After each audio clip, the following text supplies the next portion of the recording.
La Biblia esconde muchos misterios. ¿Dónde estuvo el jardín del Edén? ¿Dónde están las ruinas de Sodoma y Gomorra? ¿Existieron gigantes en la tierra?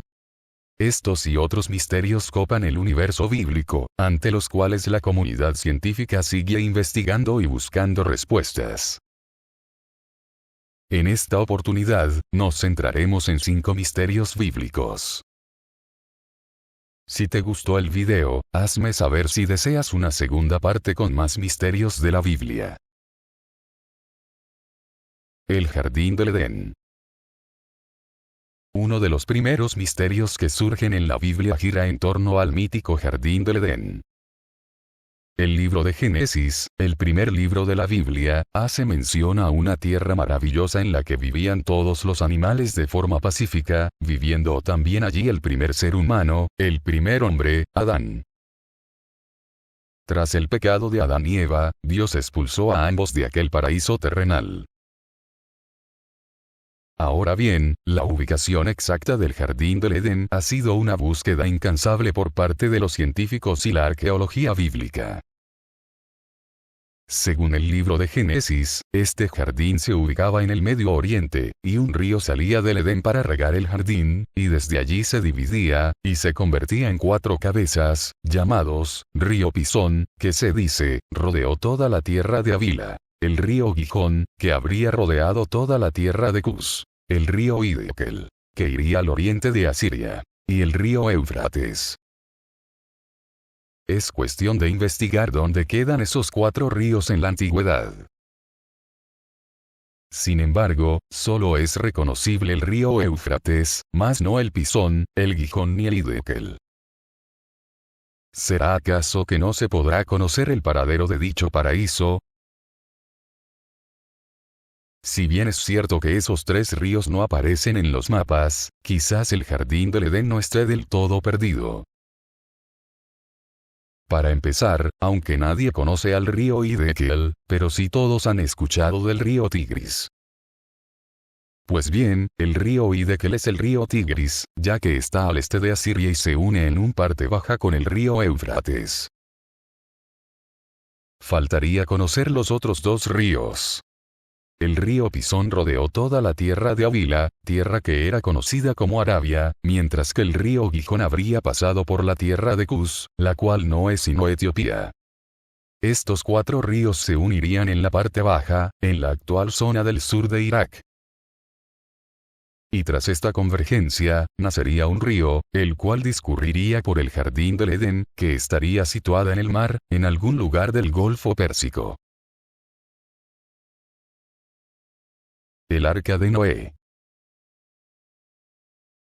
Pero el jardín del Edén no es el único misterio del Génesis.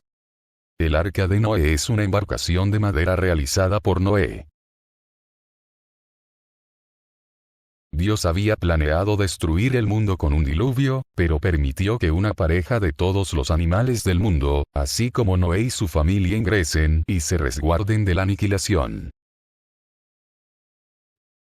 Tras varias semanas, el arca flotó en el gigantesco mar universal, hasta que dejó de llover y el agua fue descendiendo hasta que tocó tierra firme y Noé y su familia salieron del arca. Pero, ¿dónde quedó el arca? A diferencia del jardín del Edén, no hay referencias del lugar donde el arca quedó anclado.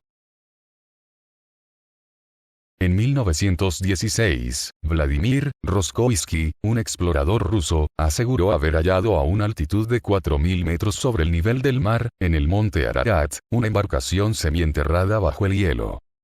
es cuando el zar, Nicolás II de Rusia, envió una expedición que ratificó que el hallazgo correspondía al arca y se extrajeron pruebas que se estimaron como definitivas. Sin embargo, la Revolución Soviética y el fin del régimen zarista hicieron que dichas evidencias se perdieran para siempre. Después de la Segunda Guerra Mundial, muchos escaladores o exploradores han señalado haber visto o hallado fragmentos del arca en las inmediaciones de la cima del monte Ararat.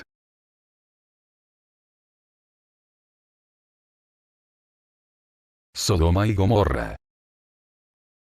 Tras regresar de Egipto, Abraham el patriarca había levantado su campamento en el actual Israel, acampando afuera de las ciudades cananeas. Es cuando los pastores de Abraham sostuvieron pleitos con los criados de su sobrino Lot, por la posesión de pozos de agua, tan necesarios para sobrevivir.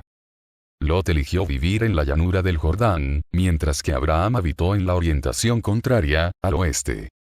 Lot habitó en la ciudad de Sodoma, cuyos pobladores eran malvados, por lo que Dios castigó a dicha ciudad conjunta con su ciudad aliada Gomorra, destruyendo a ambas ciudades con una lluvia de fuego y azufre.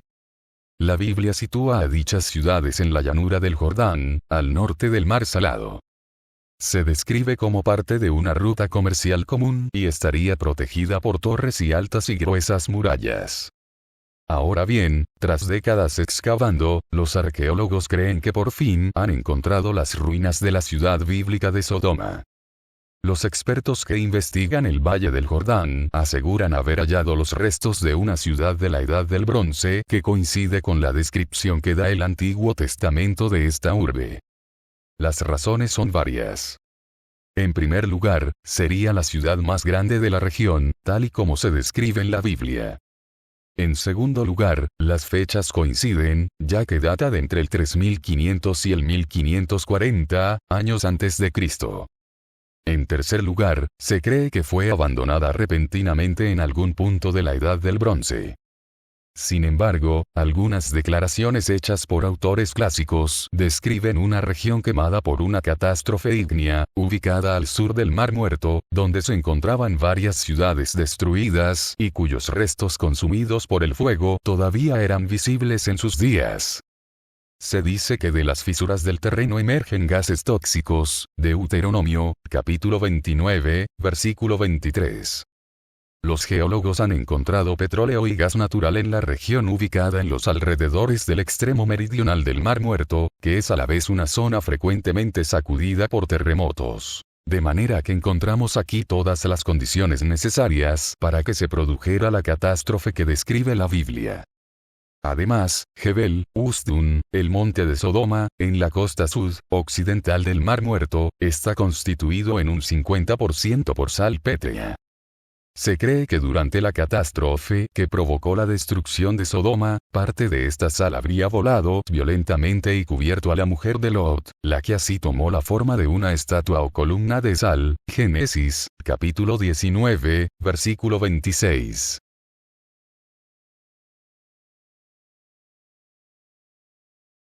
El Arca de la Alianza.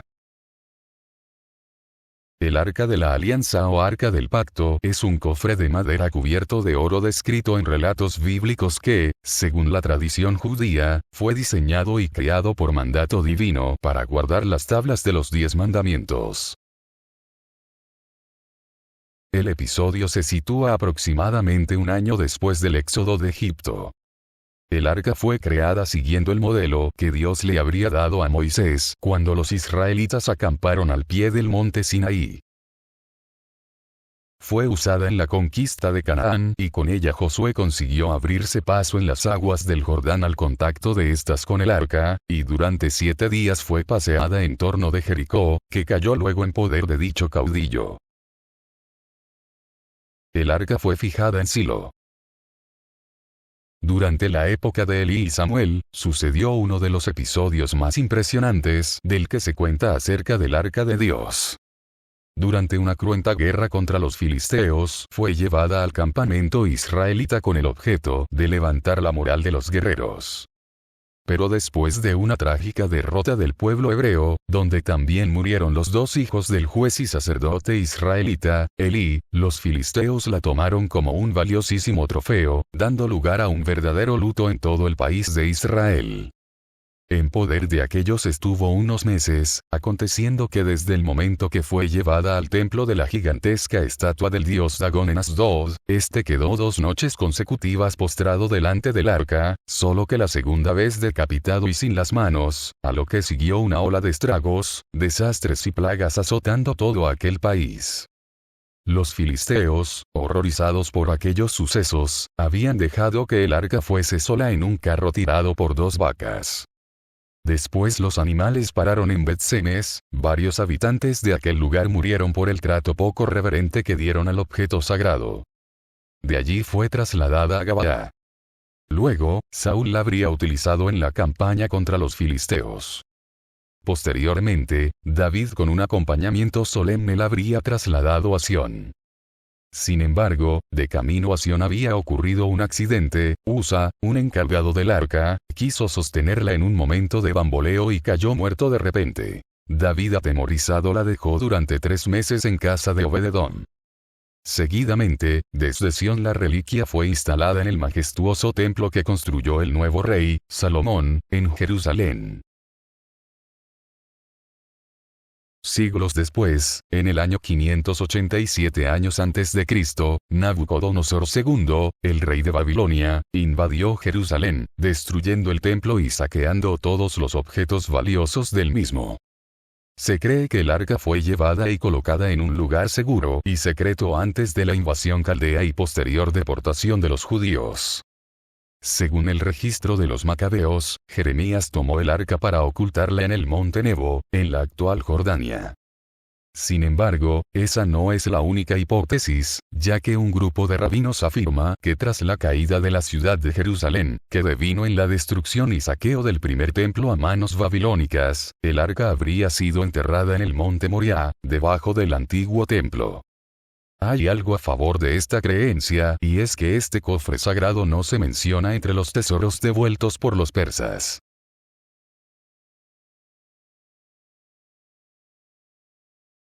Gigantes, los Nefilim.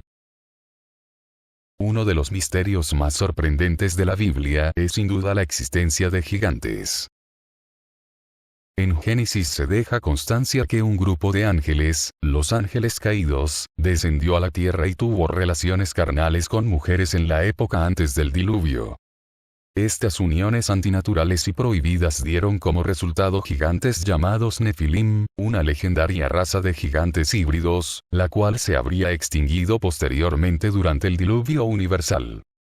Sin embargo, al parecer los Nefilim habrían podido sobrevivir al diluvio. Esto se hace evidente cuando los israelitas inician su avance conquistador por el territorio del actual Israel, país habitado por una serie de tribus como amorreos, heteos, heveos, y otros. Moisés envió a 12 espías que explorasen toda la tierra prometida. Tras merodear esa tierra, retornaron los espías. 10 de ellos reportaron que los pobladores de la tierra de Canaán eran descendientes de los Nefilim antediluvianos y que, en comparación, los hebreos eran como saltamontes. Es allí que le dan el término de hijos de Anak, raza de los gigantes. El sucesor de Moisés, Josué peleó varias batallas con los anaseos y los amorreos. Finalmente, él destruyó a los anaseos de los montes, de Hebrón, de Debir, de Anab, de todos los montes de Judá y de todos los montes de Israel. Josué los destruyó a ellos y a sus ciudades. Principalmente, destaca Hebrón, ya que en ella fueron derrotados, Ahimán, Sesai, y Talmai, hijos de Anac, hijo de Arba, quien fue un hombre grande entre los anaseos. Además de Hebrón, también figuran, Og, el rey de Basán, ciudad al este del río Jordán, cuya cama de fierro era de grandes proporciones. Precisamente, Og, rey de Basán, había quedado del resto de los gigantes, quienes son referidos como refaitas. fueron una antigua tribu cananea que vivía en las colinas de Judá y en la llanura filistea, Hebrón, Debir, Anab, Gaza, Gat, Asdod. Vivían en la región que más tarde ocuparon los moabitas y los amonitas. Los primeros les llamaron emitas, y los segundos les llamaban someos. Tanto moabitas como amonitas los derrotaron y los desposeyeron de su tierra, apropiándose de ella. Probablemente, Arba, padre de los anaseos, haya sido un refaíta. Pero sin dudas, los gigantes se evidencian en el gigante más famoso de todos, Goliat. Goliat era filisteo y era el paladín de estos frente a los israelitas en el campo de batalla. Sin embargo, a pesar de su gran tamaño y su armadura, David lo venció. Los filisteos no eran un pueblo canáneo, sino un pueblo invasor, al igual que los hebreos, amonitas y moabitas, aunque a diferencia de estos, los filisteos no eran semitas, sino de origen cretense. Eran, pues, los filisteos uno de los tantos pueblos del mar. Se cree que los refaítas se mezclaron con ellos, por lo que acogieron ese gen del gigantismo propio de los refaítas. Es más, Israel exterminó a los pueblos de la raza de los gigantes. Sin embargo, quedaron los gigantes radicados en Gaza, en Gat, y en Asdod. Es decir, los pueblos filisteos.